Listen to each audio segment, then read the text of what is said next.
All right, welcome everyone. So this is the first series of preparation workshop. This will be a workshop on prob and stats. Okay. So if you are facing any difficulties, technical difficulties, you can just put on your comment section, and some of the guys will help you with that. So let me introduce myself. My name is Shubham Karnawat, and I graduated from IIT Kanpur in 2017. I worked at Credit Suisse for 3 years, and recently I have joined UCI PhD program. So I'm first year graduate student at UCI in economics department, and I'll be taking this workshop for you. All right. Um. So I'll give you guys couple of minutes to join, and those who have joined, kindly grab some pen and paper because this will be an hands-on training. This will be a hands-on workshop. We'll be covering some of the problems and you'll have to solve them during the lecture, right? So just take some time and grab some pen and paper. I'll give you a couple of minutes.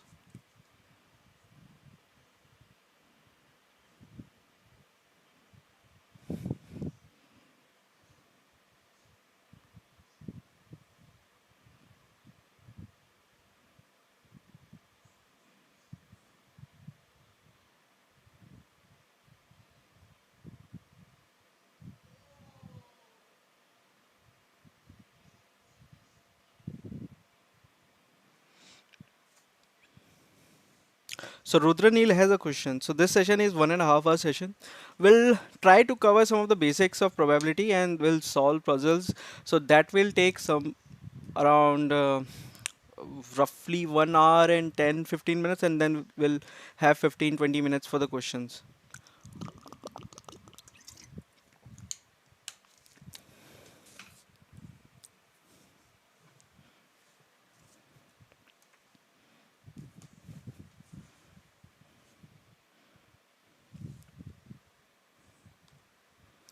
All right, so I'm gonna start now.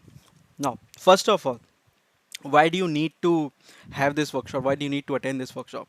So probability and statistics is indispensable for all preparations. Whether you're preparing for finance companies, whether you're preparing for consulting, ML, data analytics, data scientist, or whatever role, probabilities and statistics will come again and again in, your, job. When you're working with some of the other companies, it will come again and again. So this is one of the most important topic to consider while preparing for placements, right? All right. So I'll start with basic review of probability and statistics for the uninitiated ones. I know some of you guys have had courses in your undergraduate and graduate programs, but I'll just cover those things for the sake of completion, so for the sake of completeness. Okay. All right. So first off,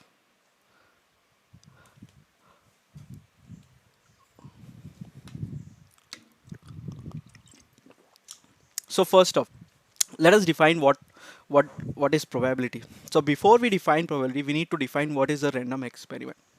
So random experiment is something, it's an experiment that you can conduct many times, you can repeat it arbitrarily often, and the outcome of each experiment depends on a random chance. For example, rolling of a dice and tossing a coin. So when you toss a coin, the outcome of the event is random. Just give me a second.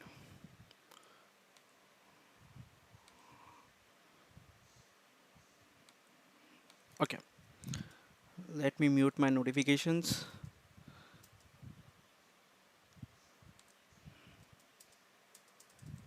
All right.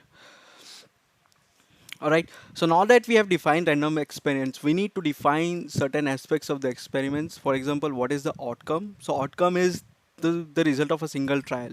So if you perform the experiment once, and what is the outcome? That's just the outcome of the experiment. What is the sample space? All possible outcomes.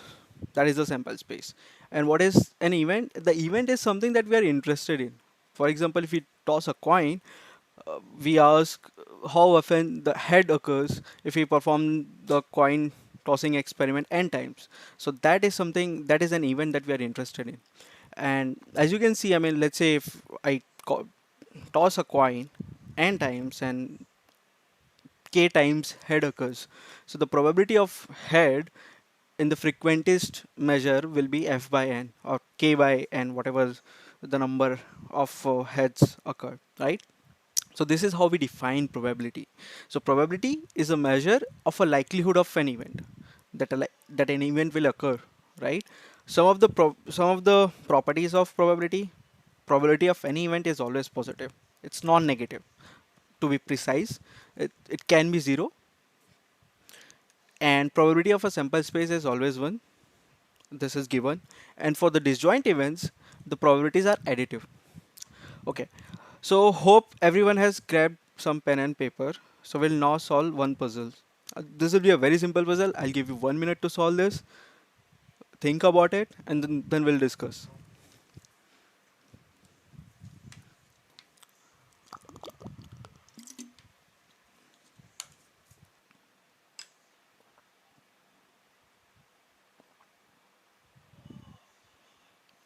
Okay, so some of you have questioned whether this session will be recorded. Yes, this session is recorded. And regarding when this recording will be available, you need to contact Preflip guys. So let me also talk about the Preflip. Preflip is a joint venture, I mean joint company, I mean started by some of my very good friends, Aman, Ankit, and Amit. So these guys have been doing great time since last few years. So they have created a nice website for placement preparation. They have workshops and training sessions, mentor guided training sessions on different topics. For example, finance, aptitude, data analytics, coding, resume reviews. So I think you should definitely visit the website and subscribe some of their mentor guided lectures and workshops. That will be very helpful in your placement preparations. It can save you a lot of time. All right. So hope everyone has solved this puzzle. This is a very easy puzzle, right? So each end can go into either of the directions. So we have 2 times 2 times 2, 8 directions, 8 possible directions, and only 2 of them will result in not colliding, right? So this is very simple. The probability will simply be 1 by 4, which is 2 by 8, right? All right, let's do one more puzzle. So let's say if you have biased coin. So biased coin, the probability of head is not equal to probability of tails. That's it, nothing else. Now you have to design an experiment such that probability of the new head and the probability of new tails are equal. So how do you a how do you design an experiment from a biased coin to an unbiased one? I'll give you few minutes to think about it.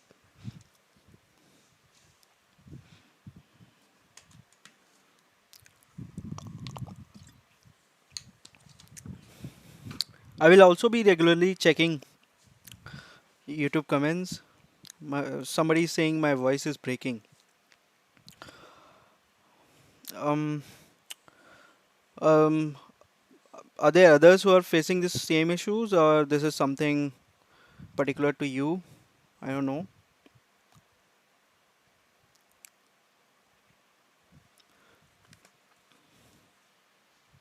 So somebody can somebody, I mean, comment on it whether my voice is okay. Am I audible? Am I clearly audible to everyone?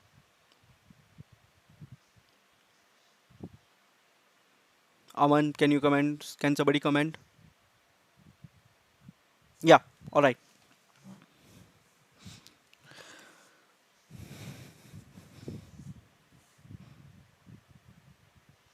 So have you thought about this puzzle two? Should we discuss? Do you need more time?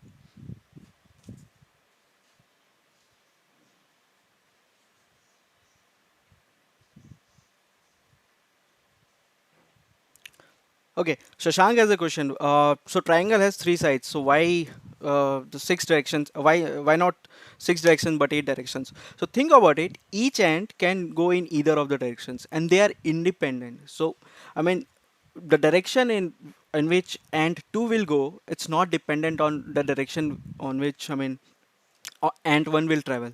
So in essence you have like 8 directions, because if you consider the permutations and combinations, you'll be able to figure that out, that there are 8 combinations of directions. So 8 permutations of directions. Yeah. Right. So this is simple. Puzzle 2. So what do you do? So you toss a coin twice, and if head and tails comes, you define it as a new head, and if tail and head comes, you decide it as a new tail. If head comes and tail comes, you just discard the experiment and repeat the experiment. So how do you prove that this is a random experiment and the probability of new head and probability of tail is half and equal? Just calculate the probabilities, right? So the experiment is, if head tail comes, this is a new tail, or and if tail head comes, this is a new head. Either way, because the probability will be equal, and you can calculate the probabilities. Those probabilities will come out to be half. I'm not presenting the solution because it's very difficult to do that here, but I'll take questions at the end so we can discuss this question again. All right, moving on. So we need to define random variable. A random variable is a function that maps sample space to a real number line. So why do we need a random variable? It's just a function. Why do we need it? We were perfectly capable of calculating probabilities earlier as well. Why do we need it? Because it's easier to deal with numbers, right? So if I ask you what is the probability of x equals to 1, it's simple. It's easier to comprehend the problem. So this makes your problem easier. So that's why we define random variable. It's just a function from your sample space to a real number line. So there can be two kinds of random variable: discrete random variable and continuous random variable. So discrete random variables are the ones where the outcomes take finitely or countably infinite values. Like for example, head equals to tail. You define the x function when its head equals to 0 and x equals to 1 when the the outcome of the toss is tails, right? Continuous random variable. So in continuous random variable, you don't have discrete possibilities. It's entire real line, or an continuous interval. For example, height of a student in class, or time to reach to office. This can be anything. It can be from 1 minute, 1 millisecond to, it can be possibly infinite. So these are continuous random variables. So with random variables, you need to define what is called the mass functions and the density functions, right? So mass functions assigns probability to each individual possibilities. For example, head and tails. So we have a biased coin. Let's say probability of head is 4.4 and probability of tails is 0.6. So we define x equals to 0 as heads and x equals to 1 as tails. So just from the equivalence, we can say that probability of x equals to 0 is 0.4 and probability of x equals to 1 is 0.6. Right? This is very simple. PDFs are a little bit complicated because now you have infinite numbers. You have uncountable numbers, right? So how do you design positive number to each, or a non-positive number to each of the numbers? So what you define is, you define a relative likelihood of that value, right? So but so a relative likelihood of certain intervals, which are called CDFs, and this is related to the PDFs, right? So the PDF at any point in the interval is 0, but if you cumulate all the intervals, or all the points, you'll get positive non-negative probabilities, right? So I'll come to distributions. I'll just define the CDF and then go back to some of the distribution that you need to know about, right? So you have a random variable from, let's say, 0 to 1, right? And you need to define um, what is the probability of x less than equal to x. So that is your CDF. You basically sum all the probabilities up till x, So that is your CDF, and your PDF is nothing, just a derivative of your CDF. Now, how do you interpret CDF? I mean, like we do it with derivatives and integration. CDF is nothing, just the probability of occurring of any event between x1 and x2. That is just the area under the graph, right? It's quite basic. Now, you need to know about certain distributions. You need to learn about them. Some of them discrete, some of them will be continuous, because this will appear again and again in your interviews and your placement exams, maybe later. So some of the distribution that you really need to know about: Bernoulli distribution, binomial distribution, Poisson distribution, the first, second, and the last one. And in terms of continuous and random variable, you need to know about three: uniform, normal, and exponential. So these are very basic, and these are very commonly used uh, random variables and their PDFs and CDFs. Okay. I'll don't worry about the slides. I'll give you the slides so you can review the slides later, right? I'll move on to um, properties of the CDF. Now, like we have with the probabilities, that probabilities need to be non-positive, non-negative. That is true with the CDF as well. It has to be non-negative. That means the CDF of a function at any x is positive, and at max it can be 1, because the probability at max can be 1, right? And probability at x tending to infinity, positive infinity, covers all the points. So probability of x equals to infinity should be 1, and minus infinity, you don't cover any of the events, any of the random variables, right? So it will be 0. All right, let's do another puzzle. I'll give you some time to think about this. So I'll give you why we are doing puzzles. I'll give you um, an idea why we are doing this, because this particular question was asked during my placement exams. I worked at Credit Suisse, so this question was asked in Credit Suisse exam, right? So you'll face similar kind of questions with the similar level of difficulties. So it's good to you. It's good that you know about what kind of problems will be asked, and that you have solved certain problems. So I'll give you a couple of minutes to solve this.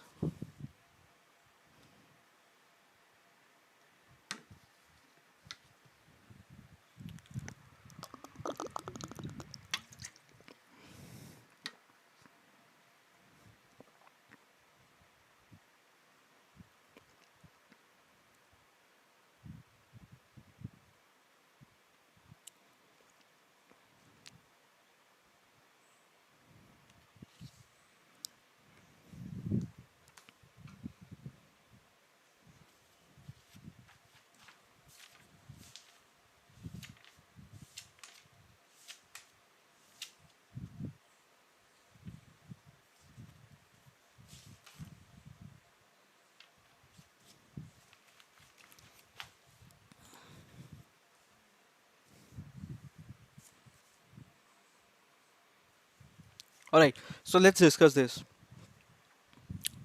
I'll give you hints. So let's assume that we have divided the rod into three different halves, and the size or the lengths are A, B, and L minus A and minus B, right? So think about what is the sample space. First of all, you're given that these are divided into three halves. What does that mean? That means A, B, and L minus A minus B should be positive, right? Otherwise, you will not be able to divide into three halves, right? Now, second, think about what are the conditions under which they form a triangle. So let's say if you have three sides, A, B, and C, what are the conditions under which they form a triangle? Simple. You have to think about triangle inequality. That sides of some of the lengths of two sides is greater than the third side, right? And with these two conditions, you'll be able to find the probability. So if an if you have solved, yeah, please comment your answers.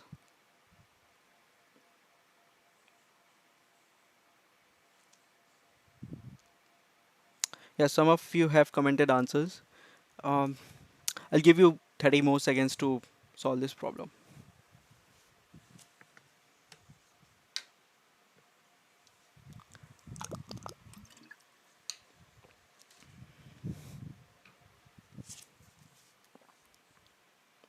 Okay, so some of you want to discuss this, right? So what is given, right? So you have a rod of length L and you have cut it into three halves, right? So what is your sample space that you have cut it into three halves? And let's say if A and B are positive and L minus A minus B is zero, right? That means that you have cut the rod into two halves only, not three halves. So that will not be, I mean, what the question is asking, right? So in order to cut it into three halves, you will have to have A, B, and L minus A minus B positive, right? So what are these conditions? Think about a graph, right? On the x-axis you have A's, on the y-axis you have B's, right? And L minus A minus B is just a line. It's just a straight line, right? With slope minus one. Can you see that? And the intercepts is just L on both sides, on x-axis and y-axis. So it's a triangle. The sample space is the triangle, the complete triangle. So whatever all the points inside that triangle will be your sample space, right? Now think about the conditions under which they form a triangle. So that means A plus B should be greater than L minus A plus B, L minus A minus B, right? So that means A plus B should be greater than L by 2, should be greater than L by 2, right? So you have another conditions. What are the other conditions? That L minus A minus B plus B is greater than A. That means A is less than L by 2 and B is less than L by 2. So you have three conditions. Try to plot them and see the area, right? And what is the probability of, I mean, the rods, the three sh- um, cut rods form a triangle. It's just the area of the conditions divided by the area of the sample space, right? Okay, so let's move on. So sometimes you're not really interested in the complete sample space, but you are interested in some of the sub sample space or the sub interval of the sample space, right? So how do you kind of calculate the probabilities? So conditional probabilities are the way to calculate those probabilities. So let's say if you have been given certain information. Let's say if you have a samples, let's say um how can I how can I think of example? Okay, you roll a dice, right? Okay. What are the samples? What is the sample space? It's 1 to 6. Numbers from 1 to 6. Now I say I'm already interested in the even outcomes. So what is the new sample space? 2, 4, and 6. Now if I ask you what is the probability that if you roll a dice, given that the outcome is even, what is the probability that the number 4 will come up? Right? So you're not interested in the complete sample space, but the shortened sample space, right? So conditional probabilities are the way to calculate those probabilities. It's just probability of A given certain event B is probability of A intersection B over probability of B, right? Similar thing, similar topic is the Bayes theorem. This is uh, very basic. This is something that we have done in plus two. I mean, we all know about this. I'll not cover this because we have some of the other topics as well, but some of the other topics as well to cover. But you'll have the slides so you can review this topic later as well. So we need to cover what are the expectations. This is the most important section of this workshop. So you need to pay extra attention, and I'll take it slow. I'll give some extra time on this section.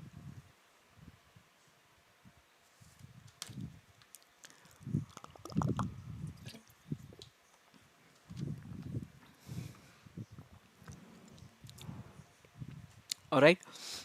So how do we define expectations? So expectation of a random variable is nothing but the average of all the possible values of all random variables, right? So and it's a weighted average. So let's say if you have a discrete random variable, so it's just weighted average of those random variables weighted by the probabilities of those random variables, the values of those random variables basically, right? So when you have continuous random variables, use the PDFs to calculate the expectation. It's just you sum it over all the intervals from minus infinity to infinity, and the weights are the density functions, the probability density function to each value of x. So this is how we define expectations, right? So we have a more precise definition of expectation. So expectation can be defined in terms of another function of a random variable. So this is how we define. And when g of x equals to x, we just call it the expectation of a random variable x. So expectation of a function of a random variable is nothing but the weighted average, right? This is what we talked about in the last slide. So it's a weighted average. So weighted average summation of all gx fx for all x. If you have a discrete random variable, and for a continuous random variable, just integration of minus infinity gx, the density function fx and dx, right? Okay. So if you put gx equals to x, you get the same definition we had before, right? Important property. Let's say if you have two x and y, doesn't matter whether they are independent, correlated, uncorrelated, nothing. You have no conditions, you have no assumptions. If you have two random variables, the expectation of the summation is the summation of the expectation. That means expectation of x plus y is equals to expectation of x plus expectation of y. This is the first property. Second, I mean, if you, I mean, some random variable x a times, you'll just get the second property, which is if you multiply a constant to a random variable and take the expectation, then you'll get the constant times the expectation of x. These two will help you solve almost all of the puzzles that you're going to get in your placement exams. So remember this property, linearity of the expectation. I'll cover one or two of the puzzles which uses this property to solve. All right. Okay. So variance is a measure of dispersion. It's a measure of deviation, how deviated you are from your mean. Right. It's a measure of central tendency. This is again very plus two thing that we have done. I mean standard deviation. It's in terms of expectation. It's just expectation of x minus mean whole square, the expectation x minus the expectation of x whole square.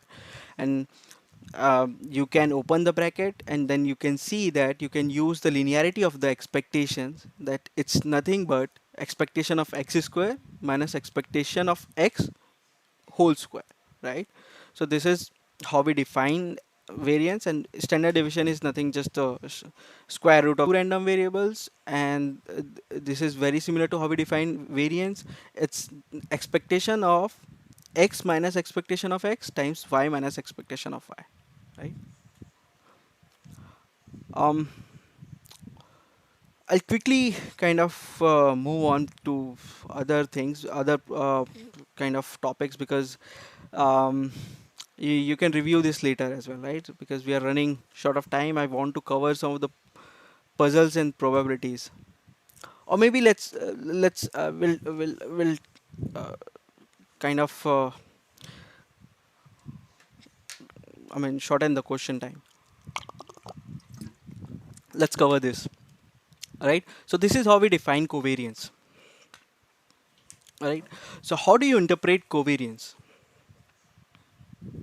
So covariance is nothing. I mean, so covariance is how two variables are related to each other, linearly related to each other. Let's say if you have positive covariance and one of the variable increases, you can say the other variable also increases. It's a measure of linear relationship between two variables.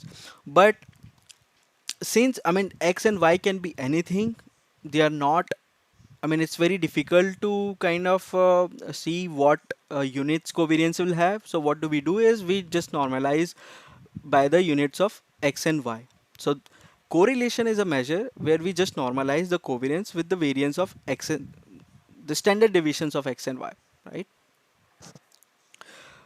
So covariance, correlation is nothing but covariance over the standard deviations of x and y. It's always between -1 and 1.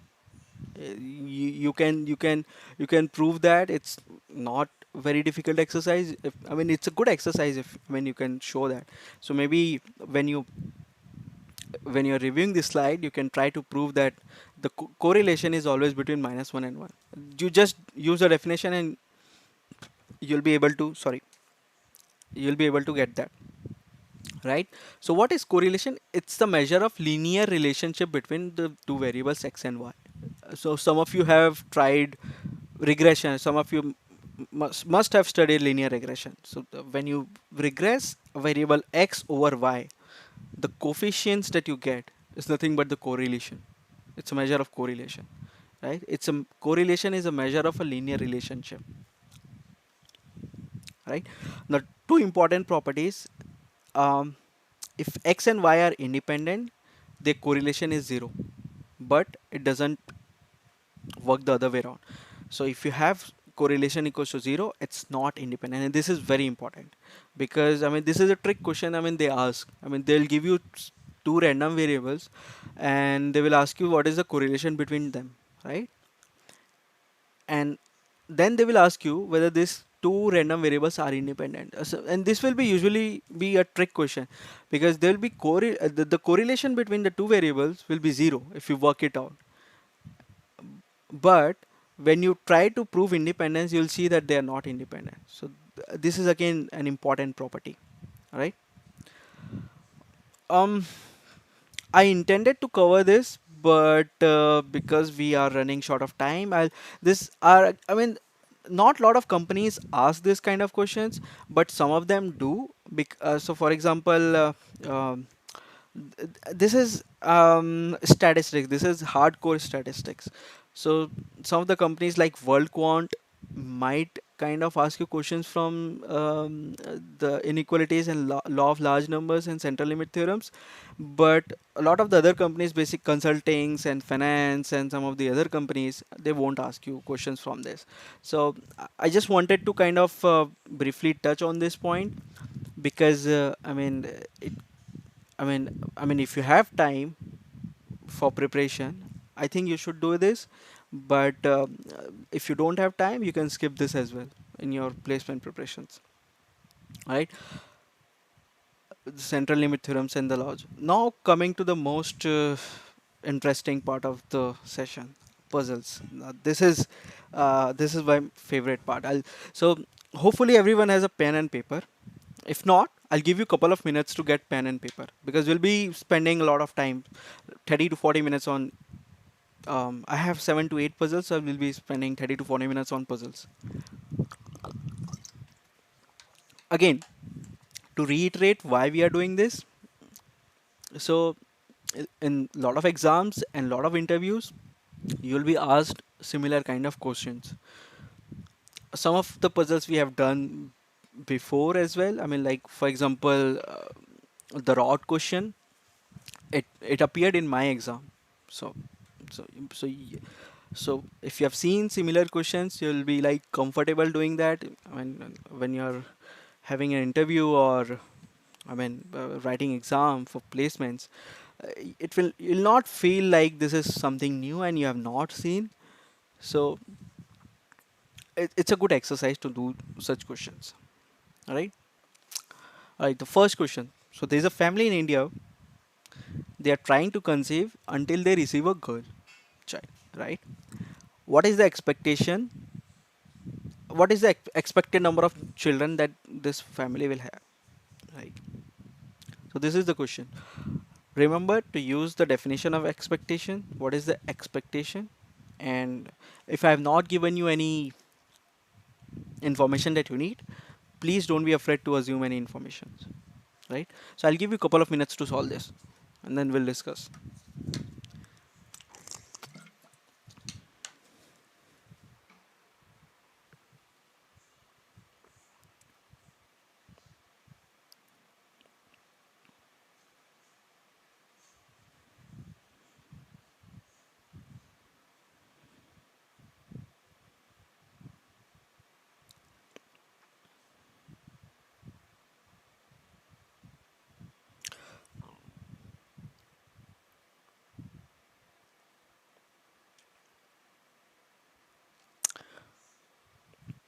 So some of you are asking how do we get access to the slides? Um, I'll don't worry about the slides. I'll send you the slides. I have answers to all the puzzles as well. I'll give you answers. Solutions. If you want to look at the solutions, you can try searching in the internet, and invariably you will find solutions to all these questions. But if not, then you can probably ask one of the mentors from PrepLive. Again, I'll reiterate this point. PrepLive, go to the website. You'll see there are lots of workshops on finance, data analytics, coding, aptitude, and they provide you mentor guidance as well. Mentor guided. These are mentor guided workshops. So a lot of practice problems as well. So please do visit their website. They have been doing amazing job. All right. So hope you have attempted this problem. If not, solved it. If somebody has solved it, can you please uh, comment the answer? Okay, some of you have got two. Okay, that I mean, how do you get two? Okay, so first thing, I have not given you what is the probability of being born as a boy and probability of being born as a girl. First of all, in real life, it's not half. It's a bit skewed. So let's assume that probability of being born as boy is P and probability of being born a girl is Q. And P plus Q is 1, right? So how do you go about solving that, right? So realize that the family will keep having baby until they conceive a girl child, right? So what is the expectation? So it will be just summation of number of childs and the probability of getting the n number of childs, right? So let's say if you have n child, if the family has n child, the last one will be a girl and the first n minus one will be a boy, right? So this will be n times probability of b1, b2, bn. These are the names of boys, or you can just index the boys, and the last one is the girl, right? So what is the probability of n minus 1 boys and 1 girl? It's p raised to power n minus 1 times q, right? And this is a summation, and this will be, there's a typo over here. So this will be an AGP, arithmetic geometric progression, something we have done in our plus 2 a lot of times, right? Summation of n times p raised to power n minus 1 q. If you sum it up, you'll get your answers, right? So those who have got it, I think you have got it. Some of you have got zero point 0.5. That's not possible. I mean, what is the expectation?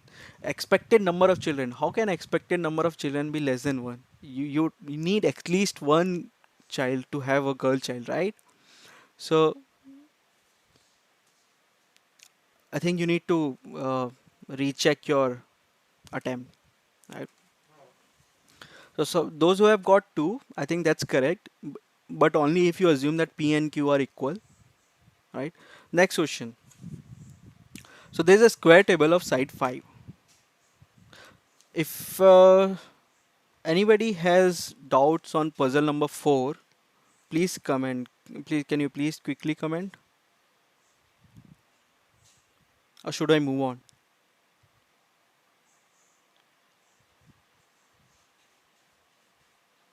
Okay, I'll move on. Again, this kind of problem you'll see a lot of in kind of exams, placement exams. So there's a square of side 5 inches, right? And there's a coin which has a diameter, let's say half or d or whatever. It doesn't matter, the numbers don't matter. You can solve it for side A and diameter d, right? A coin is tossed and it is known that it will land on table. What is the probability that it will land completely on the table? Right? I'll give you a couple of minutes again to think about it.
So some of you have got the answer. So how do you go about it? I'll not completely solve this. I'll give you hints, right? Again, should I give you a couple of more minutes to solve this and then discuss it, or do you want me to discuss it? Please comment. I mean, it's very difficult. This is the first time I'm doing it on YouTube Live, so I cannot gauge your reactions. Um, so please comment. All right. All right. So if you want me to discuss, right? So think about the sample space. So it is given that coin lands on the table, so right? So that means that, I mean, even if it touches, that means it is called as landing, right? So what is your sample space? It's just the area of the square, and the condition under which the coin completely lands on the table. You have to so draw a diagram, make a square, and think about when will coin completely land on table, right? So you can figure that out, right? So I mean, let's say if the coin is exactly half on the table, it completely lands. If it's slightly outside the table, the half more half is the larger half is slightly outside the table, it will fall. If it's slightly under, it will still be inside the table, right? So calculate the area under which it will completely land on the table, and then calculate the probability. This is very similar to the rod problem. I'm not giving you exact solution, but I'm just giving you hints. It's more important that you try this problem than look at the solution. So that's one of the reason I'm not providing you solutions.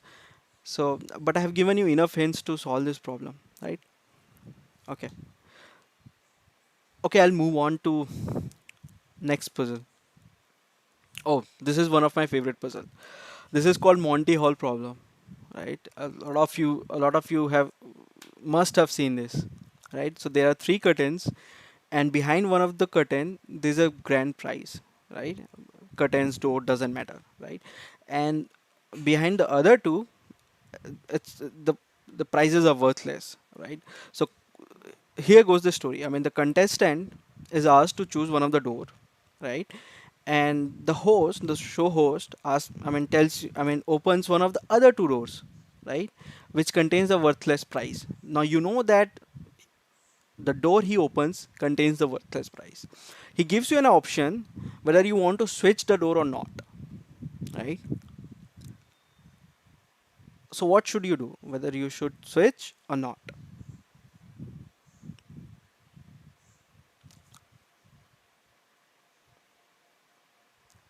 Right. So some of you have seen this puzzle, okay, and you readily know the answer. So I'll give others, those who haven't seen this problem, I mean, just 3 4 minutes to think about it and solve. Okay, so those who have solved these puzzles, there's another variation I want you to think about. Okay, so what if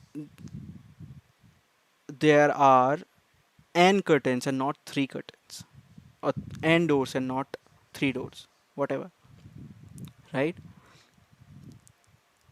In that case, should you switch or not? Let's say if you have four curtains, make it simple.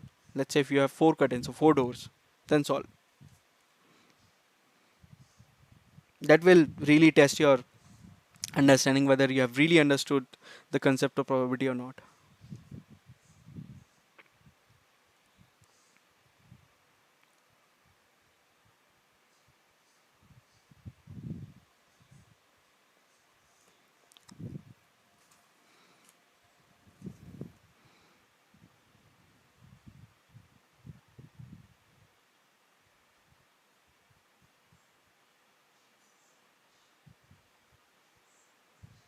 Okay, I mean, so those who have solved this problem, let's say if you have four doors, okay, in one of the door you have car, in another three you have goat, right? And the Monty Hall, the host, shows one of the door which contains the goat, right? Now the question is whether you should switch or not. Okay.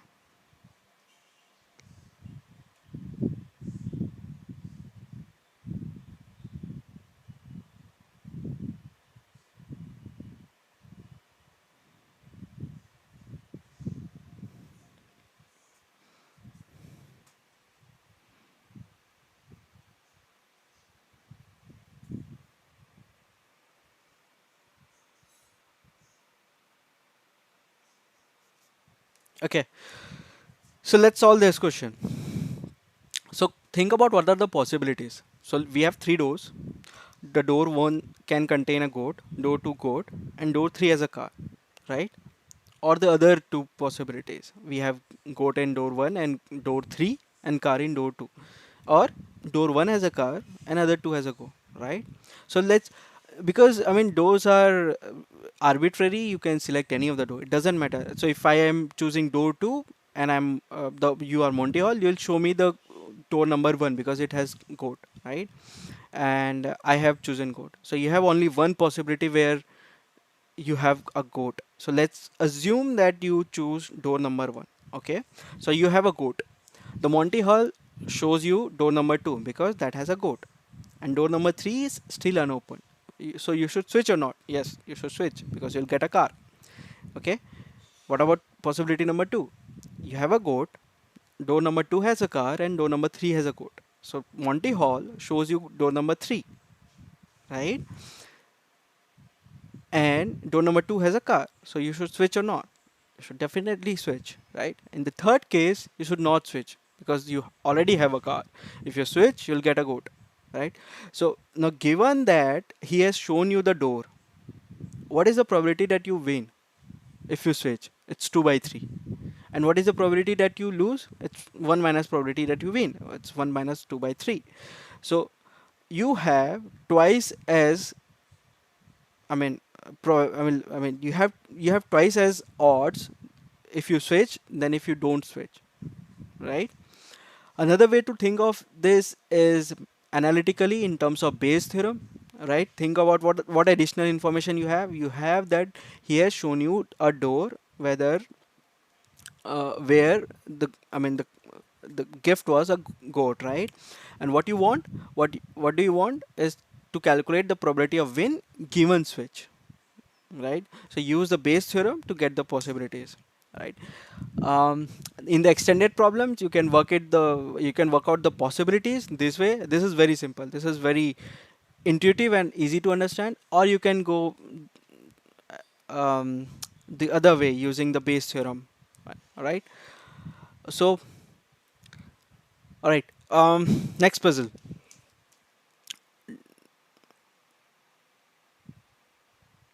Next puzzle. A coin is tossed until you find. I mean, there are two consecutive heads, right?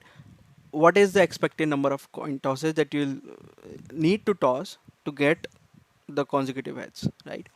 I'll give you time to think about this problem.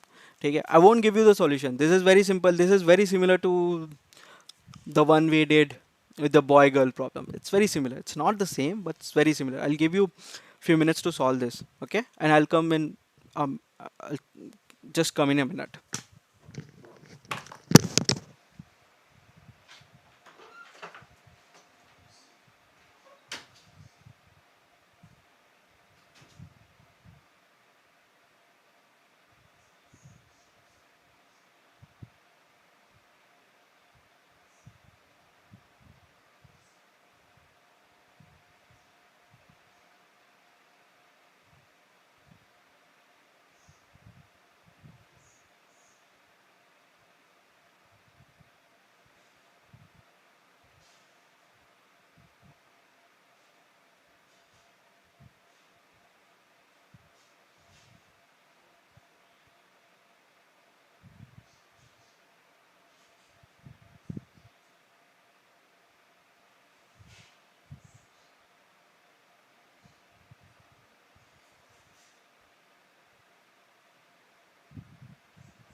आधी घंटा.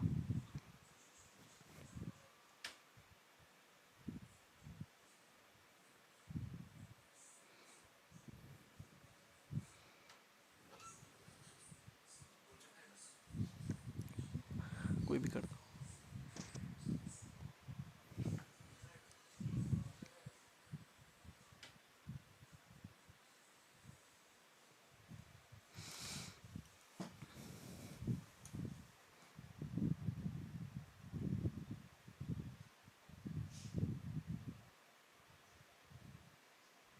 So I'll give you a hint.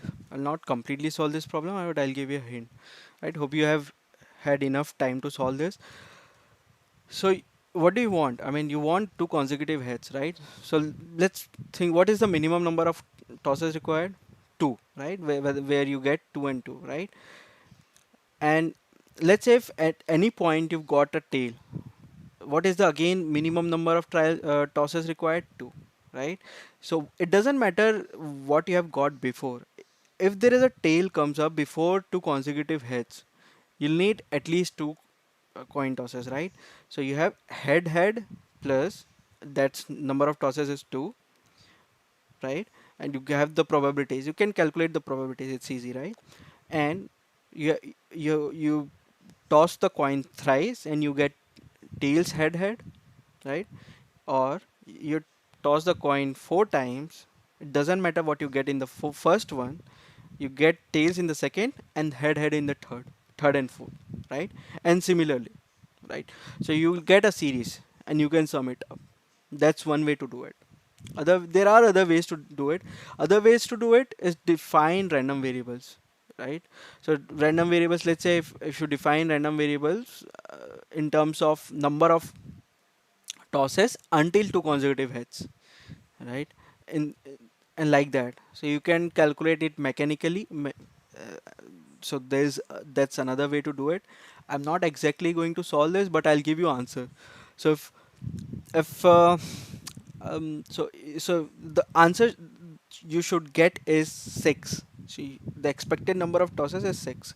If you have not got 6, you need to recheck your work attempt and then uh, kind of see where you went wrong, right? All right. So next one. Okay. This is interesting one. So you have an urn which contains n balls numbered from 1 to n, right? So we remove k balls from the urn at random and sum their numbers. So what is the expected value of the sum? As you can see, I mean, a lot of questions uses expectation, right? So that is something that you really need to understand and really need to, uh, I mean, study a lot.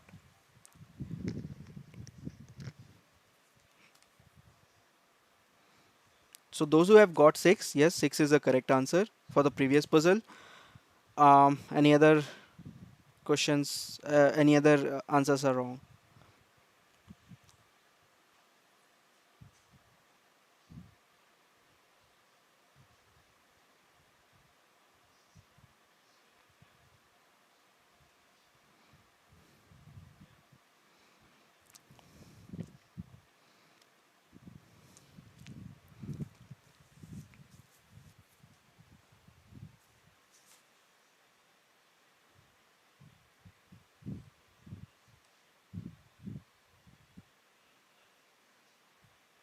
So those who have got the answer, I mean, just simplify your answers for k equals to 3 and n equals to 5.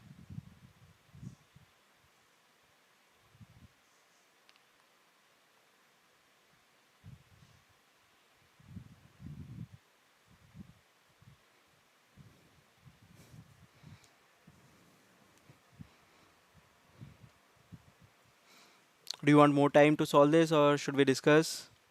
Please comment.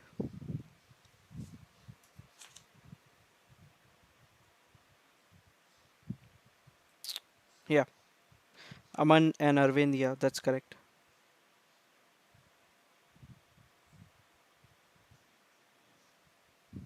Um, Vinayak, you need to recheck your answer because I mean the numbers are integers, right? And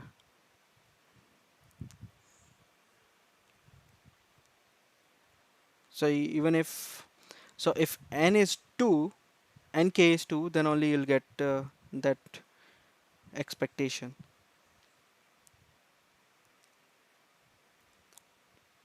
I'll give you more time to solve this. And don't worry about the questions and slides. I'll send the slides to PrepLive guys, Aman or Ankit, and then they can send you the slides or upload it in their website, whatever is feasible.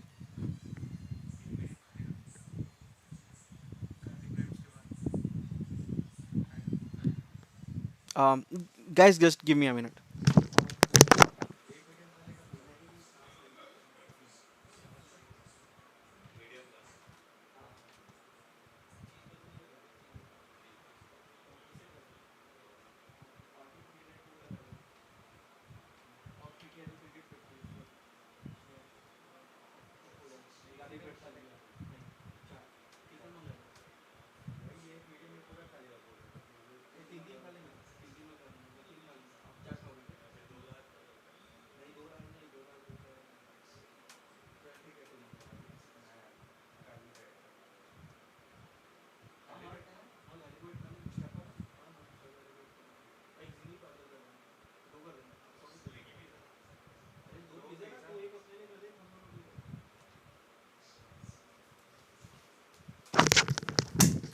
All right. So hope you have had enough time to solve this, right? Let's discuss the solution. All right.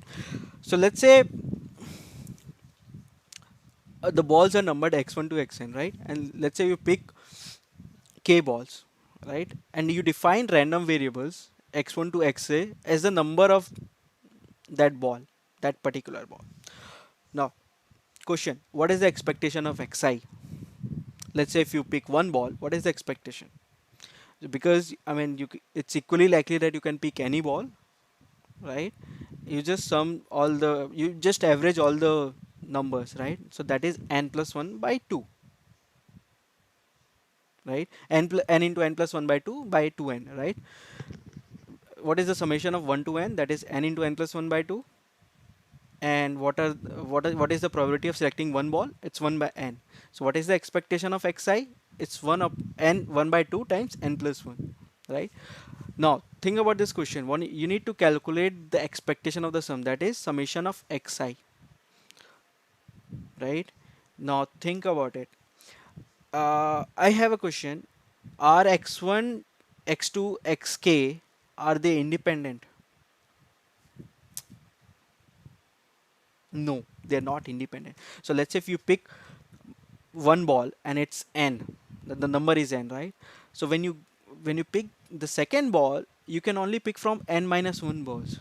So those are clearly not independent. They are completely dependent on the all the previous balls that you have picked up, right? But remember what I said about linearity of the expectations, that doesn't matter whether the random variables are independent, correlated, uncorrelated, it doesn't matter. The expectation of S is nothing but expectation of summation of xi's, which is the summation of expectations, right? And because each of the expectations are equal, and you have k expectations, the expectation to that, the expectation in the question that you have been asked is k times n plus 1 by 2, right? So this is, I mean, this is counterintuitive. Let's say if, I mean, like, let's say if you have to pick two balls, right? One and two, right?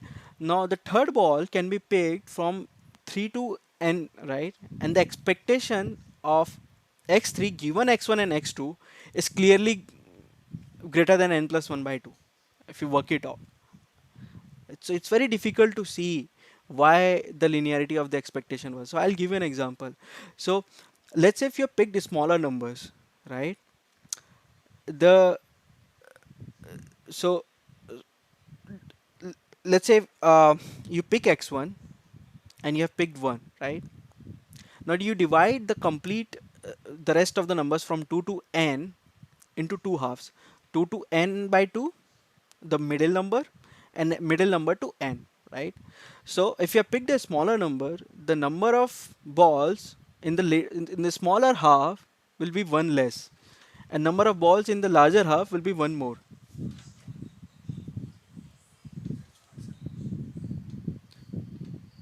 Right? Right? So the probability of selecting a ball from the smaller one is low, and selecting from the larger ball is high. Right? So that increases your expectation, and on an average, your expectation comes out to be k times n plus y2. That's one of the intuition. That's one way you can think why this works. But clearly, x1 to xk are not independent. Right? Right. So did you get the expectation? Should I move on to the next problem? Puzzle 9. Okay, similar one. So we throw m balls randomly and uniformly, whatever that means, and independently into n beans. What is the expected number of empty beans? Again, you can see there's a pattern here, the similar kind of question. I'll give you a background why such questions are important. So there's something called randomized algorithms, right? A lot of computer science guys will know about this even mathematics and computing guys. You must have done data science and algorithms, right? So this question appears when you think about randomized algorithms or hashing, right? So I'll not go deeper into those topics. That's not important, but you can see why. I mean, why we are doing this, because companies will ask you such questions. They will ask you questions about randomized algorithms, and those questions will be very similar to this one. And if you have really understood this question puzzle number 9, you'll understand the randomized algorithm as well, the hashing, the load balancing problem, other things. This is called load balancing problem. So, and companies do ask this kind of questions. For example, World Quant or Tower Research. These are big companies and they pay big bucks. I mean, um, way exorbitant in Indian rupees, to be honest. So it's important that you focus on such problems.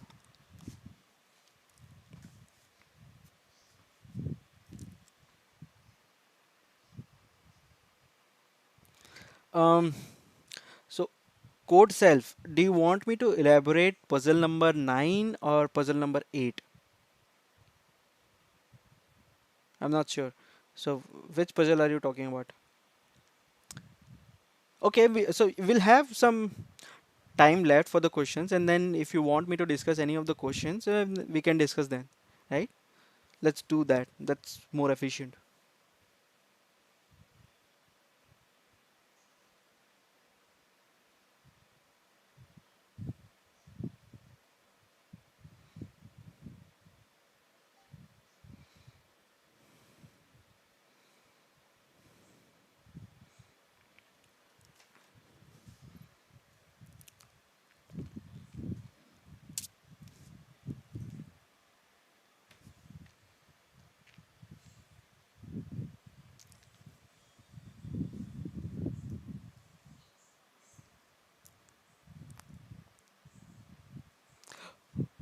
Okay, one more thing. So this is just one of the workshops from offered by PrepLift, right?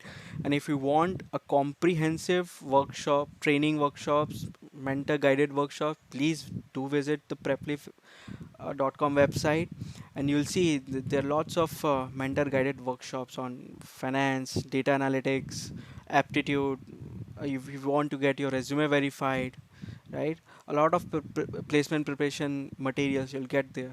If or let's say if you already know about those topics and you just want to practice, you will find a lot of practice problems over there as well. So please do visit preplif.com.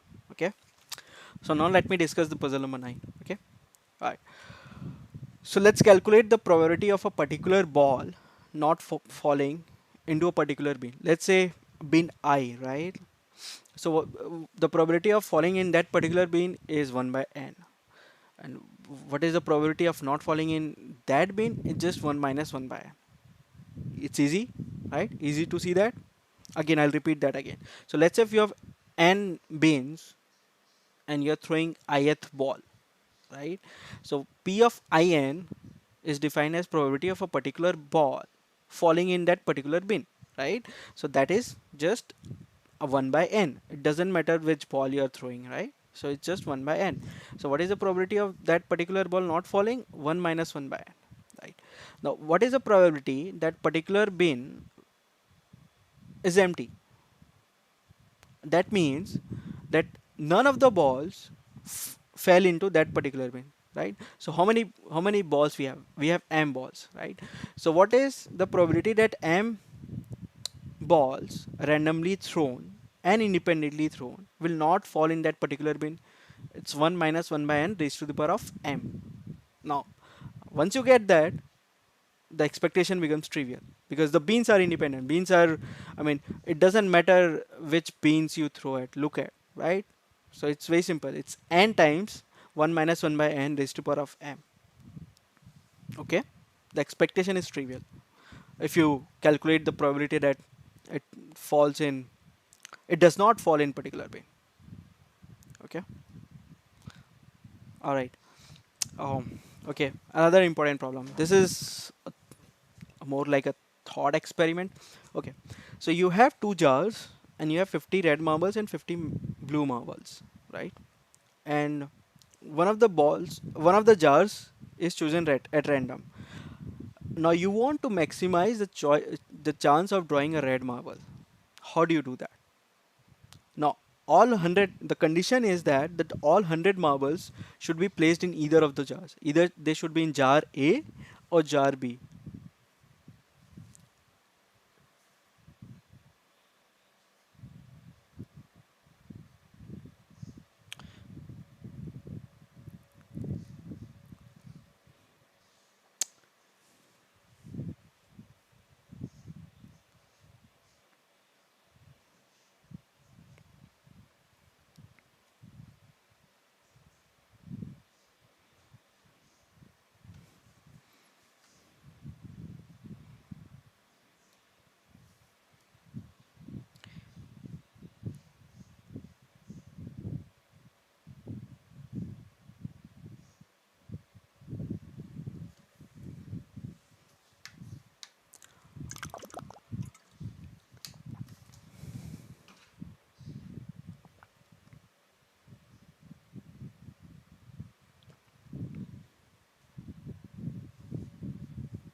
Yeah, seems like a lot of you guys are getting it right.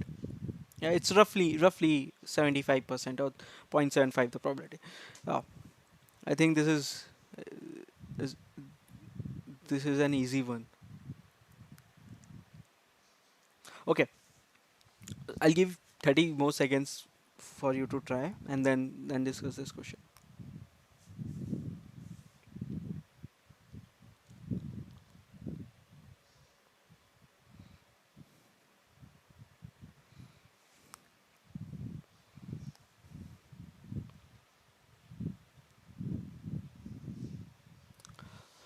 Now, so let's think about it. So you want to maximize the chance of drawing a red, right? So now there are two aspects of it. The jars are chosen at random. Now, if you want to maximize, one way to do it is maximize the probabilities of picking a red ball in each balls, right? S- Right? But will that result in the maximum? Not necessarily. Then how can you do it? Let's let's let's do one thing. Let's maximize the probability of picking a red ball from one ball. So how can you do that? Let's pick jar A, and you want to maximize picking a probability of picking a red ball from that jar. How can you do that? Put all the red marbles in that jar, right? That's one way to do it. Or and put only red balls in that marble. In Put only red marbles on that jar. I'm sorry, I'm getting confused between balls and marbles, but yeah. So now let's say you have jar A. You can put any number of red balls, just the red balls in that particular jar, and you'll have the maximum probability of picking a red marble, right? Okay. So let's say if you put X marbles in red in jar A, X red marbles in jar A, and 50 minus X in jar B, right? Now you want to maximize this probability. What will be this probability? This will be X by 2, no, sorry, 1 by 2 plus half times 50 minus X into 50. Now you want to maximize this probability. You can see that this is maximized when X is minimum. And when is X minimum? That you mean what is the minimum number of marbles that you need to put in jar A? That's one, right? So this is half plus 49 by 99. So half plus half into 49 by 99. So something around 75%. Yeah, right. So next problem. Okay, this one is called gambler's ruin problem. There are two players. They have some initial endowment, initial amount of rupees that they came up with. M has $1 and N has $2, right? Now each play gives one of the players $1 from the other. Let's say, right? So let's say at play one, either M will give $1 to N or N will give $1 to M. Now who will give depends on a chance. It depends on the skill of the player, right? Now when player N plays, he wins two-thirds of the times, and when player M plays, he wins one-third of the time. Now you play the game until one of them goes bankrupt, right? What is the chance that player M wins? This is called gambler's ruin problem. And again, I've seen this question a lot of times in. So some of my friends went to Deutsche. I remember they told me that they had this problem. A similar question was asked in some of the other companies as well. So, uh, I mean, all the puzzles that we have done, you'll see that companies ask this kind of questions only. So it's not, those questions are not selected at random, but they have been purposefully selected for a specific purpose, that is for placements for specific companies like Credit Suisse, Deutsche, or EXL. Other companies, let's say BCG, consulting companies don't usually ask this kind of questions, but it's good to know about probability puzzles, because if they do, I mean, you'll be able to solve it. Or let's say some of the other companies as well, data analytics companies, they will ask you one or two puzzles from probability for sure, just to check your understanding. Okay, I'm not going to solve this problem. You can try it. I'll give you the answer to this problem, and if you face any issues, you can search about it. It's called gambler's ruin problem. So yeah. Now I'll take questions. We have roughly 15 minutes. So first I'll take questions from the theory part. Do you want me to cover any of the specific theory part, expectations, covariance, random variable? Please type in your questions in the comment section.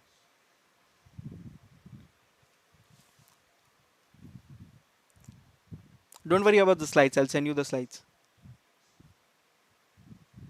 Or somebody will.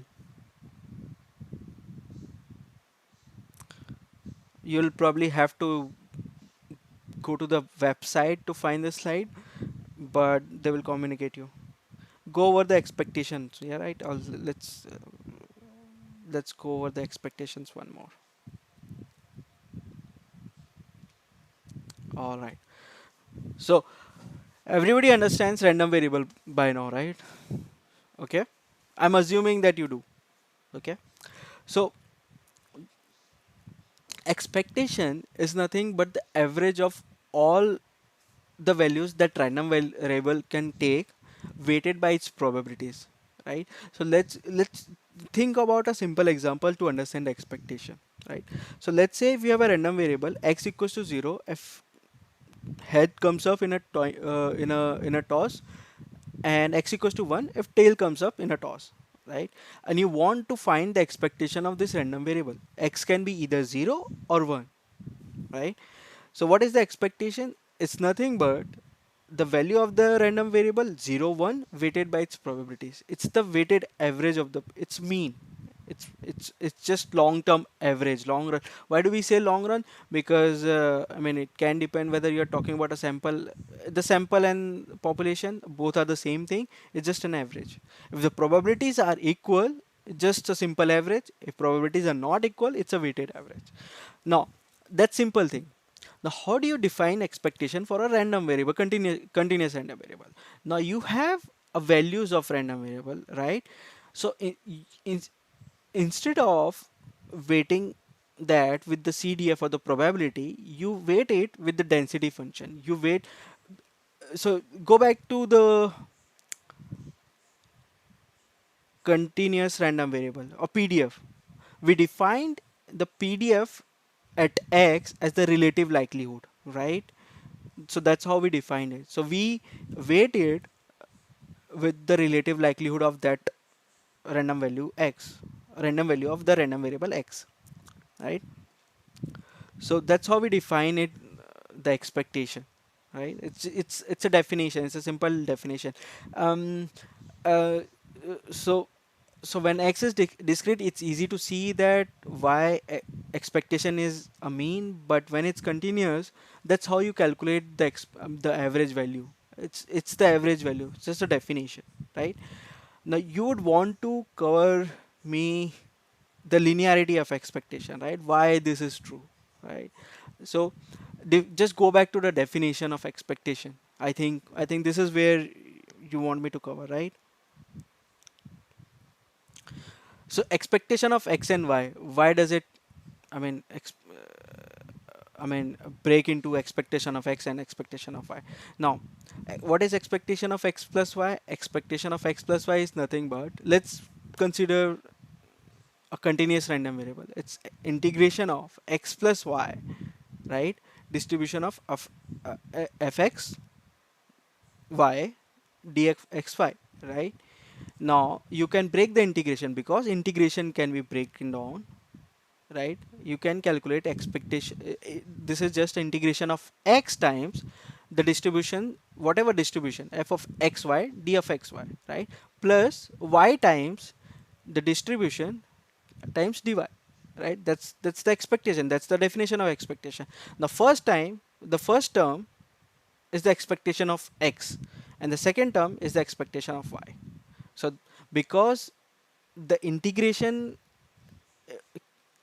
can be broken down into linear terms, the expectation as well can be broken down into linear terms. Now, some of you want me to discuss statistics, for example, two sample test of hypothesis, and so um, unfortunately, I mean that's not in the scope of this workshop, but I'll I'll what I'll do is I'll put out the reference for the the two test hypothesis and some of the other statistical topics, right? Okay. Any other doubts in theory part or any of the questions, any of the puzzles we did? Puzzle 1, 2, 3, rod problem. If you don't know the puzzle number, just tell me the problem.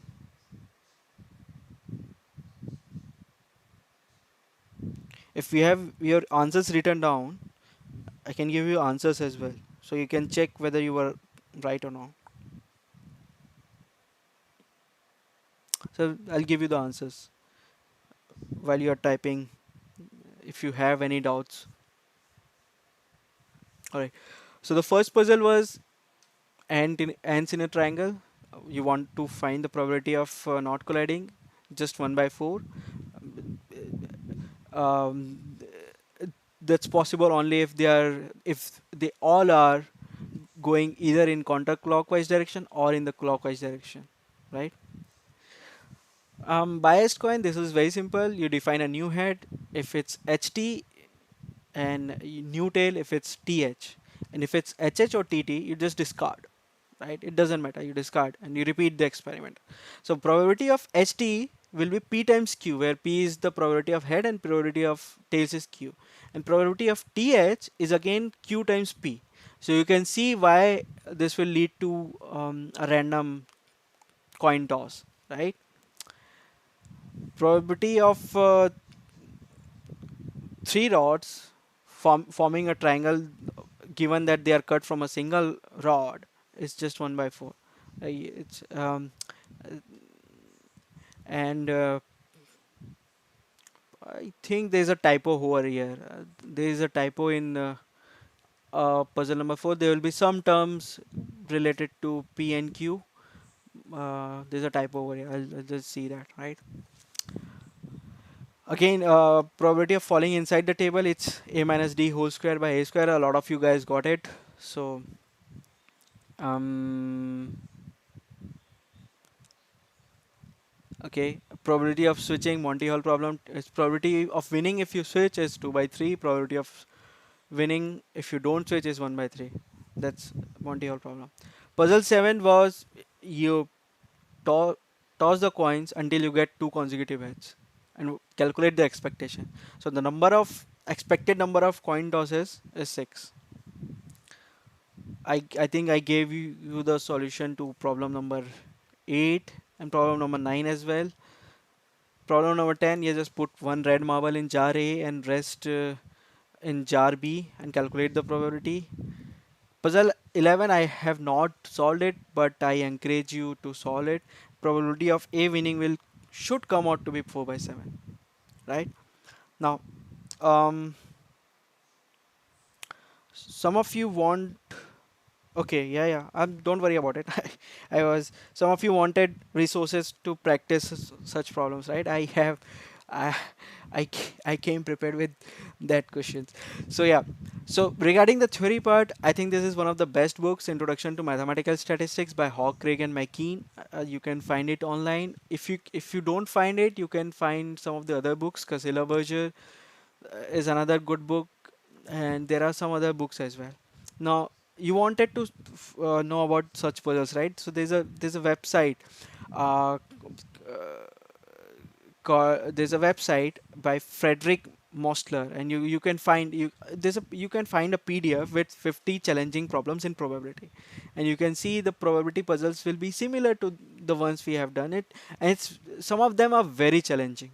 So the difficulty level is a bit on the high side than what we have covered in this workshop.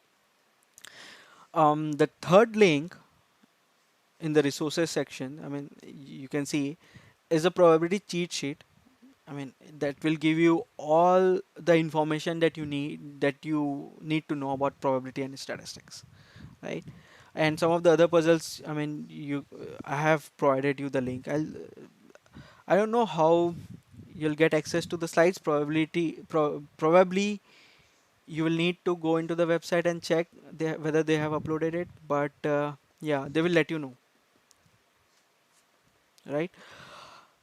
All right. So I'm gonna stop now, and you can put comments. How was the section? How was the workshop? How was the session? Did you like it? Did you not like it?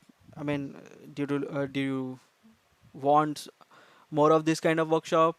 Another thing I want to remind you is there's another workshop on Python and data analytics with Python next week. So you'll get notification about that from PrepLeaf.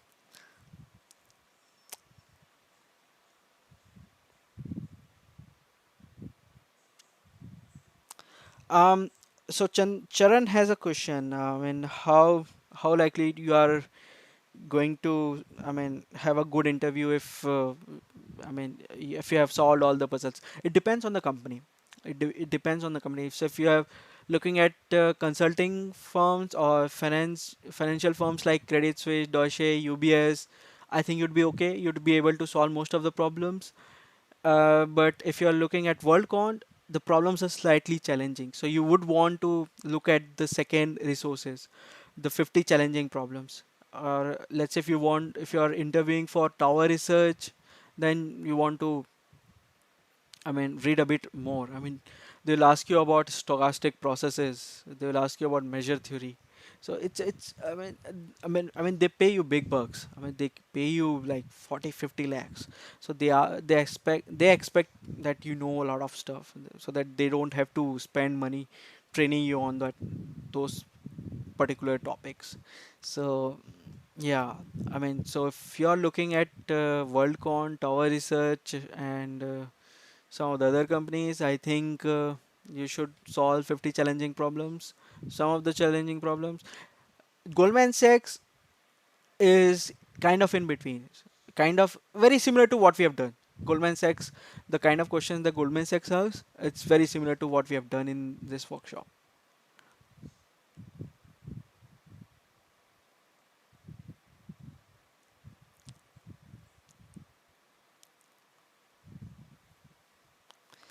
So yeah, I mean, so if companies that require only basic prop stats, yeah, you're more than okay. If you have done this, you can be confident enough that to go into in the interviews and solve any of the puzzles that are similar to this. If you have solved this diligently, you should be fine.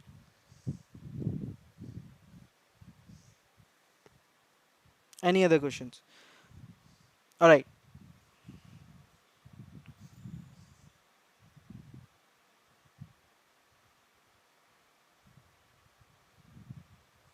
Um, Again, JPMC, I think you'll find similar problems.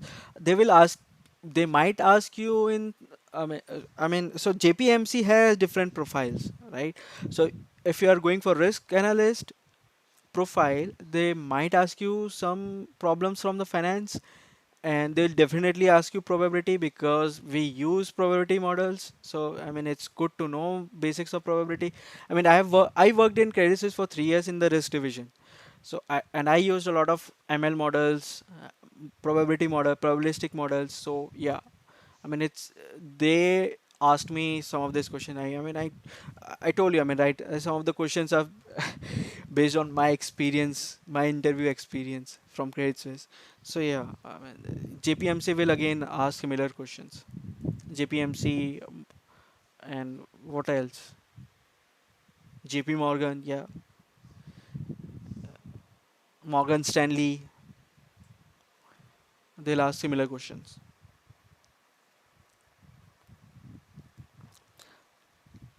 Um, Let me see. Because can I share it in the YouTube? Um, Let me try.